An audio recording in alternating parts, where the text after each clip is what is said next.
মধু না কিনা এই সুধামাখা কৃষ্ণ নাম একবার বদনে নিলে আমাদের সমস্ত দুঃখ কষ্ট তিতাব জ্বালা দূরে চলে যায়, তাই না?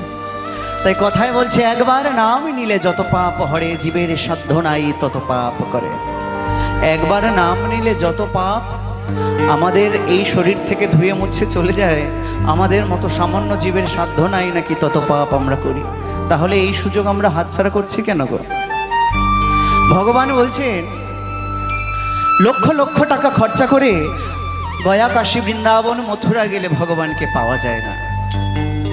ভগবান বলছেন লক্ষ লক্ষ টাকা খরচা করে গয়া, কাশী, মথুরা, বৃন্দাবন যেখানেই যাও না কেন আমাকে পাবে না। আরো বলছেন কি রাশি রাশি ফুল তুলসী দুর্বা প্রসাদের যদি পাহাড় আমার সামনে এনে সাজিয়ে দেওয়া হয় তবেও আমাকে পাওয়া যায় না। তাহলে আমার ভগবানকে কেমন করে পেতে হবে?